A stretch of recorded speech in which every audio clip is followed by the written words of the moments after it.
ay rated SPG, striktong patnubay at gabay ng magulang.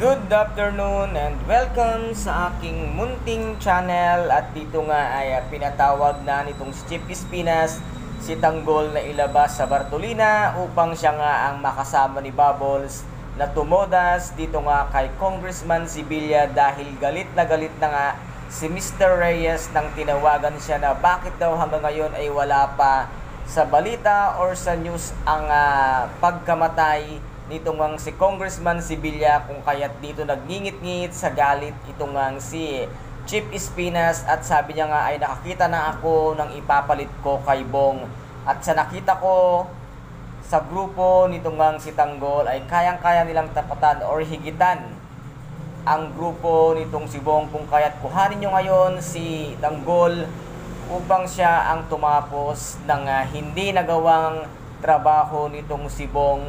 Kaya't siya ngayon ang tatapos dito nga kaya Congressman Sibilya. Kaya't sinabi niya kay Bubbles na Bubbles, maghanda ka at ngayong gabi ay lalakad kayong dalawa ni Tanggol upang yariin at tirahin nyo si Congressman Sibilya. Dapat ay malinis at klaro ang trabaho at kailangan ay huwag na huwag kayong sasablay. At dito nga ay kinuha na itong si Tanggol at nagulat naman itong si Ben at pinigilan nga itong si Tanggol na baka kung ano nga ang gawin dito ni Chief Espinas. At yun nga ang pinakaayaw niya at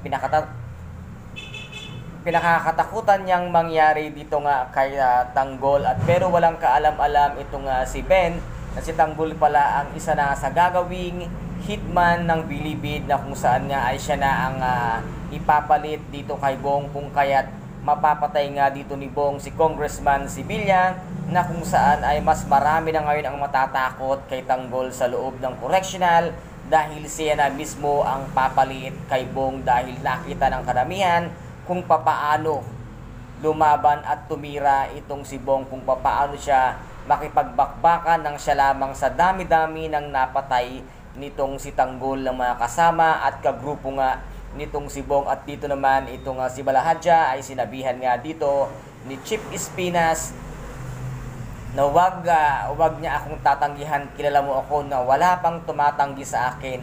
At sabi naman dito ni Balahadja ay siya daw